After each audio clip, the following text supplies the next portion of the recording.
The antique wall clock hanging in the Central Motors workshop had just struck 4 p.m. when the heavy metal front door creaked open with a clanking sound. At the same time, a gust of cold air and the sharp, sweet scent of Italian perfume swept in, overpowering the familiar smell of grease that usually hung in the air. The man who stepped in needed no introduction. Grant, the owner of a chain of 47 repair shops with a neatly pressed white shirt collar and glossy leather shoes that reflected the fluorescent lights above, as if challenging the dusty concrete floor beneath his feet.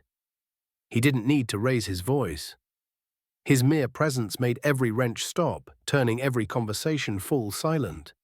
At the far end of the workshop, behind an old worn-out Chevrolet, stood a girl. Zoe, 14 years old, black, left hand gripping a wrench, right hand wiping across her grease-smeared forehead. Grant frowned. "What is this, Mike?" His voice wasn't loud, but it was so cold that even Ray, the head mechanic, involuntarily shivered. A kid in the workshop on inspection day, Mike, a short man with broad shoulders and calloused arms, stepped forward. He bowed his head, glancing at his daughter as if to silently say, "Go home now. Sorry, sir. She just came by to help me a little after school."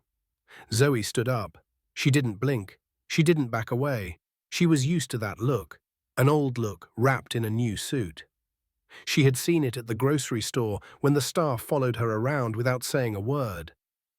Seen it in her teacher's eyes when she raised her hand to answer a tricky question. Suspicion, disdain, judgment before listening. Grant stepped closer, his eyes locked on the girl like he was sizing up a defective product. "This little girl seems overly confident. How about this?" He smiled, the kind of smile that made people shudder instead of feel at ease.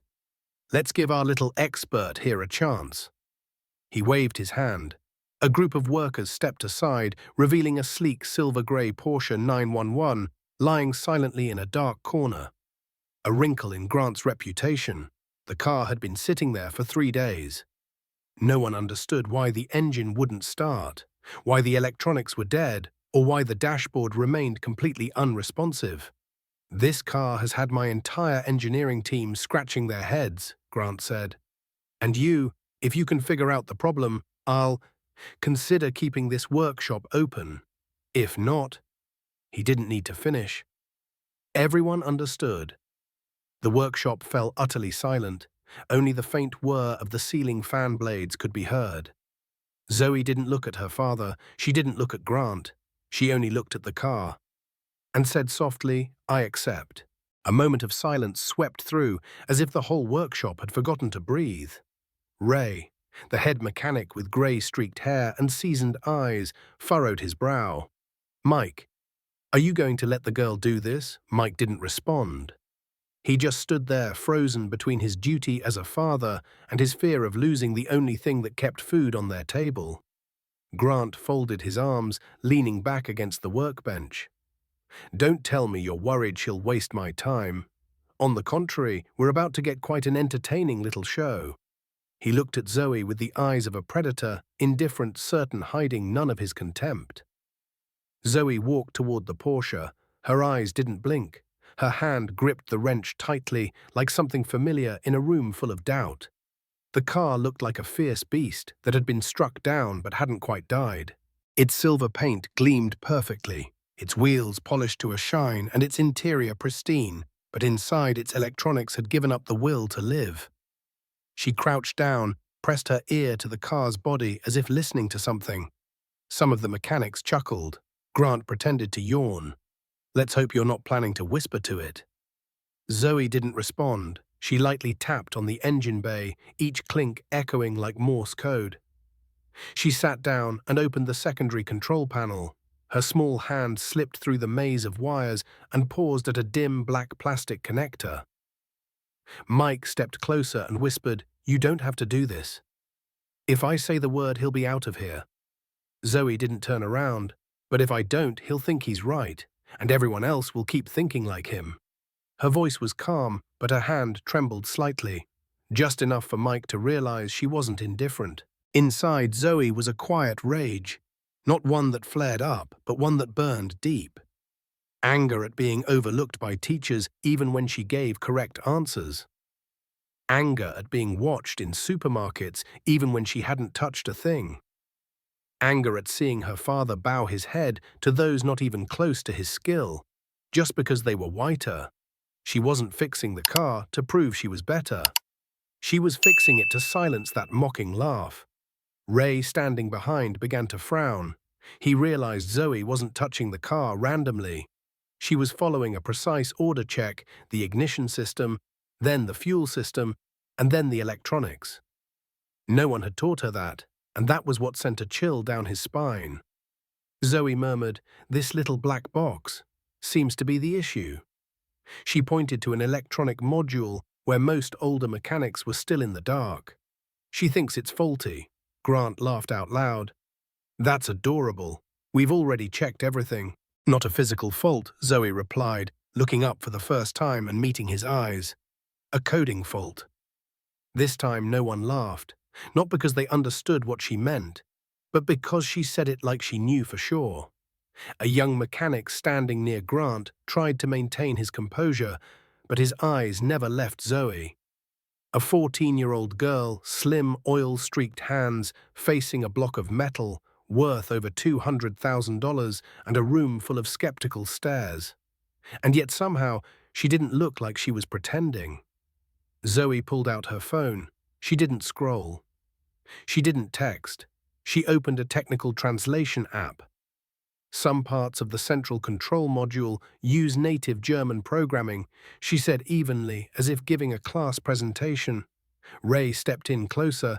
He glanced at Mike as if to ask, "Where did this kid come from?" Zoe continued, "Every electronic component has its identification code like a digital signature. If the software detects an unauthorized replacement, it shuts down the entire ignition system. It's an anti-theft security mechanism." "What now?" Kyle, the youngest mechanic in the shop, frowned. "Cars have passwords." Zoe nodded. "Not passwords like on a computer. It's a digital signature. If they don't match, the system sees it as a threat and locks down the entire system." Ray raised an eyebrow. "That's not in the old training manuals, because this tech was only updated last year," Zoe replied, unable to hide her excitement. No one asked how she knew that. She answered before anyone could voice their doubt. "I read it in some technical manuals in my dad's office. Every time he wasn't paying attention, I'd sneak a look." Translate little by little. There are also some very detailed explanation videos on YouTube. Grant laughed, but this time it was a little offbeat. "You think some YouTube clips are enough to understand high-end automotive systems?" Zoe answered without looking at him. "Not just YouTube. I simulated this fault on my laptop. On model cars, I tested it over and over for 6 months. 6 months. A middle school kid, quietly. Alone. Note-taking, translating, simulating. No one knew, no one cared, no one thought it was worth asking. Because she was a girl, because she was black, because she was young, and because they didn't see or didn't want to see something that might force them to rethink their thoughts. This is the recognition system sample," Zoe said, showing her phone to Ray. "A data sheet with fault codes, failed ignition timestamps, and voltage levels. No gimmicks, just the kind of precision no adult expected from a child." Ray slowly nodded. "She's not guessing, she knows exactly what she's doing." Grant clenched his fist. The smile on his face now looked like it was being strangled. "Well then, if you're that smart, why not fix it right now? Still stuck on theory?" Zoe looked at him for the first time, her face calm as an adult might look at a stubborn child. "I will fix it. But to do it right, I need one thing. What, a laptop with internet access and permission to access the OBD port to reflash the control software." Grant burst out laughing again. "There's no way I'm letting a kid tamper with the software on a Porsche. If something goes wrong, who's responsible?" At that moment, Ray stepped forward slowly but firmly. "Let the girl do it. I don't need advice from an old mechanic, Ray." "It's not advice, it's a warning," Ray replied, eyes never leaving Grant. If you stop her and tomorrow the press finds out you blocked a discovery that could have saved your entire garage network, who do you think will lose their job first? The entire workshop fell silent. Zoe tightened her grip on the wrench. Her eyes no longer looked like those of a girl waiting for permission. They were the eyes of someone who knew she was right and her moment had come. Zoe brought the old laptop with her every afternoon after school and now sits on the hood of the silver Porsche. The screen flickered with long lines of code interlaced with a custom-built diagnostic interface. Zoe's fingers moved swiftly across the keyboard. Every motion was sharp, decisive, nothing like a child playing adult. No one said a word. Grant leaned against a concrete pillar, hands clenched tightly to hide the discomfort. Mike stepped in and stood beside his daughter. He whispered, still dazed, where did you learn all this?" Zoe kept her eyes on the screen. "There's a folder in your computer called Training 2019. I used Google Translate to translate it piece by piece. Some sections were hard, so I looked things up on GitHub on technical forums. And," she paused for a moment, "I hacked into Porsche's diagnostic system 6 months ago." Mike froze. "You what?" "Not to steal, to learn. I couldn't ask anyone. You and Uncle Ray were busy, and the videos didn't go deep enough." Zoe looked up, her eyes unflinching. "I saw more and more of these cars coming into our shop, all with the same error. But no one could find the real cause. I needed to know why." Grant flinched. "You hacked Porsche's system. This kid thinks she's someone." Zoe nodded. "I don't think I'm special. I just thought the adults around me were missing something important. And it turns out I was right." She hit enter. A data panel appeared with nearly 20 Porsche vehicles with different VINs all showing the same system fault. Fail-safe lockdown after 90 days. Zoe spoke slowly, like reading a charge sheet. All 17 cars from garages in your network were programmed to auto-lock after 90 days from the first ignition. Ray stepped closer to the screen. "Oh my God, she's right." Zoe switched tabs. "This is the buyback contract. Porsche repurchases those vehicles from customers at only 40,050% of their actual value. Then they remove a single line of code, reload the operating system, and resell the cars as refurbished. Profit triples." The air grew thick as lead.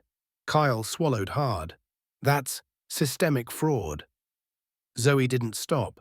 "And here," she opened the final tab, "is Mr. Grant's email." The screen was filled with messages between Grant and a series of @Porsche.com addresses. Subject lines read, "Technical Directive, do not repair beyond specs. Report rejection of system lock error repairs. March commission transferred." Zoe pointed at one specific email. "This line instructs shop managers not to dig into the software. If repairs take more than 48 hours, they must report it as irrecoverable." Grant turned pale. "You forged this data?" "No need," Zoe replied. "I've been live streaming since the beginning. Everything you've said and shown on screen is all broadcasting on the shop's Facebook page." Ray spun around.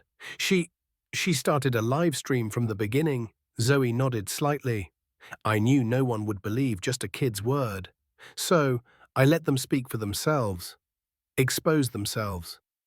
Mike stood still. He looked at his daughter like he was seeing someone he'd never truly known, not because she had changed, but because he finally realized she had always hidden a level of intelligence no one had dared to recognize. Zoe turned to Grant. Her voice didn't need to be loud, but it quieted the whole room. "You judged me by my skin color, age, and gender. You thought I'd collapse before I even opened my mouth. But you forgot one thing when you get complacent. You hide nothing. And I saw everything." Grant stared at Zoe's laptop screen as if it had just transformed into a guillotine in the middle of the workshop. On it was the evidence, commands, data, bank transactions, and now it was no longer in his hands. It was on Facebook streaming live to hundreds, maybe thousands of people in real time. In the lower corner of the screen, it read, "Live." 987 viewers, comments scrolled by like a storm. Is this Grant's shop?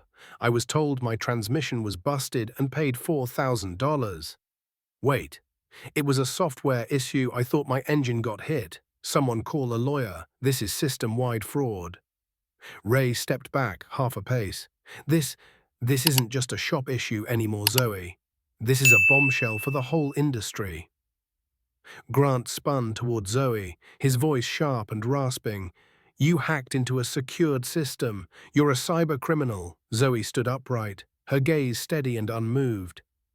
Maybe, but you should also remind everyone that you were the one who ordered the manipulation of the warranty system, embedded error codes into products, and took kickbacks to keep it all quiet. You'll never be able to prove it. Zoe pressed another key. The screen switched to the internal email interface for Grant's account. To grant@centralmotors.com, subject, diagnostic restrictions, February. Continue to avoid mentioning the possibility of system software updates. Error codes, FS09 and G13 are pre-programmed. The longer they take to fix, the better. Ray read it aloud, nearly choking on the words, You knew. All those nights we stayed up trying to fix those errors. You already knew. Kyle clenched his fists. We thought we were just incompetent, kept blaming ourselves for not fixing the issue. And all this time, you made us look like fools to our customers. Zoe said nothing. She didn't need to anymore. The truth had already spoken for her. On the phone lying next to the laptop, the live stream view count surpassed 5,000. Many were tagging lawyers. One account, @AutoJournalist NYC, left a comment, We're recording everything. The media's going to call this the Zoe data explosion. Mike stepped beside his daughter, placing a gentle hand on her shoulder. You planned this? Zoe gave a slight nod. I watched for 6 months. I couldn't tell anyone because I was just a black kid fixing cars after school. But when he challenged me in the middle of the shop in front of everyone, that was my moment. I waited for the perfect time to let him destroy himself. A siren began to wail in the distance. Police. Someone among the thousands watching the live stream had reported it. Grant stepped back, eyes unfocused, stunned. No way. Zoe looked him straight, not with hatred or vengeance, but with a chilling calm. You didn't lose because you were evil. You lost because you were sure I couldn't win. Grant no longer resisted. He stood there, a man who had once manipulated an entire system, now exposed by the one person in the room he had dismissed most. 3 months later, the name Zoe Miller appeared on every major news outlet. Black teen uncovers industry-wide auto scam, The New York Times. From small garage to national stage. Zoe's historic takedown, Forbes. At 14, a self-taught hacker forces an entire system to bow, Wired. The live stream from that day surpassed 15 million views, becoming primary evidence in a multi-agency investigation into consumer fraud. Grant was charged and stripped of ownership of his entire garage chain. But Zoe didn't stop at victory. She chose a longer road. Deeper. Greater. Seattle, Tesla Innovation Summit Center. Zoe stood at the podium in an auditorium of over 300 people, mostly senior engineers, investors and representatives from top global auto companies. Not with oil-stained gloves, but in a tailored charcoal blazer, white button-up shirt, and a slide deck, presenting a proposal to overhaul the consumer protection system in the auto industry. No one mentioned her age. They only talked about her ideas. At the end of her talk, the entire hall stood and applauded. A short-haired brunette in a black suit, Laura King, vice president of Tesla, approached her. Zoe, you didn't just detect a flaw. You turned a crisis into a blueprint to reform the industry. We want to start a technical consulting contract, valued at $2 million. Camera shutters clicked. Executives from Google and Microsoft stepped up to shake hands. Zoe smiled but didn't say yes. She looked at Laura and replied, I need to discuss it with my family. But I have one condition. The room fell silent. Zoe continued, I want part of the project to be based at the place where it all began, my dad's old garage. The tech team will include Uncle Ray, Kyle, and other mechanics from the community. They deserve to be part of the solution. Laura paused, then nodded. That's a reasonable condition. You have vision. 3 weeks later, a new sign was erected outside the old garage, Thompson and Daughter Automotive Innovation Lab. The dull grey walls were gone. The shop had been renovated into an open space, with computer stations, modern engine models, and a mini classroom for teens who loved engineering. Mike, Zoe's father, stood watching his daughter explain how to read OBD data to students. He silently wiped his hands on an old cloth. You used to say you wanted to play with these machines all day. I thought you were joking. Zoe turned her eyes, lighting up with her first genuine smile in months. I'm not playing dad. I'm rebuilding how people see girls like me. Ray stepped in, holding a tablet. Zoe, the new diagnostic update, runs smoothly as silk. The kids love it. 30 years in this trade, and today's the first time I feel like I'm beginning to understand cars. Kyle chimed in, grinning, and who taught us a 14-year-old girl? Zoe shook her head, not because I knew more, but because I looked at things differently. People have always known. It's just that someone made them believe they weren't good enough to find the answer. Fairview High School Youth and Technology Seminar. A small auditorium seating about 150 students. Blue plastic chairs, dim projector light. Zoe stepped up on stage amid murmurs of awe and adolescent excitement. No security guards, no assistants trailing behind, just 14 years old in a white t-shirt and a necklace shaped like a microchip. A skinny boy raised his hand, his eyes bright. Zoe, how did you dare to do that? Going up against someone like Mr. Grant? You had no authority. He was too powerful. Zoe smiled. True, he was more powerful than I was. He had money, influence, and people who followed orders. But he made one huge mistake. The whole room went silent. Zoe lifted her head, gaze cutting through the rows. He thought having power meant having intelligence. And worse, he thought my age, my skin color, and my gender were reasons not to listen. A soft wow rippled from the fourth row. Zoe continued slowly but with force. People can underestimate you. They can ignore your voice just because you're a kid, a girl, or a person of color, but the moment they underestimate you, they drop their guard. And when they drop their guard, the truth gets a chance to speak.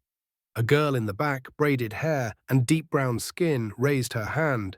But what if you failed? What if you couldn't prove anything? Zoe laughed, not bitterly, but like someone who had gone through that question 100 times in her mind. Actually, I couldn't fail, not because I was brilliant, but because I prepared before I was ever challenged. I didn't just walk into a fight I built, the weapons wrote the script and waited for them to raise the curtain. The entire hall seemed to hold its breath. Zoe stepped forward. And you know what? The most painful thing for people like Mr. Grant isn't losing. It's losing to someone they believed could never win. Another student stood up, voice trembling with emotion. Do you think? Kids like me, poor not in fancy schools, no engineer relatives have a chance. Zoe stepped down from the stage, walked straight to the boy. Her gaze was warm but firm. Listen closely. You don't need anyone's permission to be smart. You don't need validation to be curious. And no one can predefine your ability based on your skin or zip code. The room erupted in applause, not because the speech was perfect, but because for the first time someone said it with the truth shining in their eyes. Outside the school, the wind gently rustled the leaves. Zoe stood alone, looking toward the western sky. A young journalist approached and hesitantly asked Zoe if you could go back to that day when Mr. C. Grant walked into the shop. Would you do anything differently?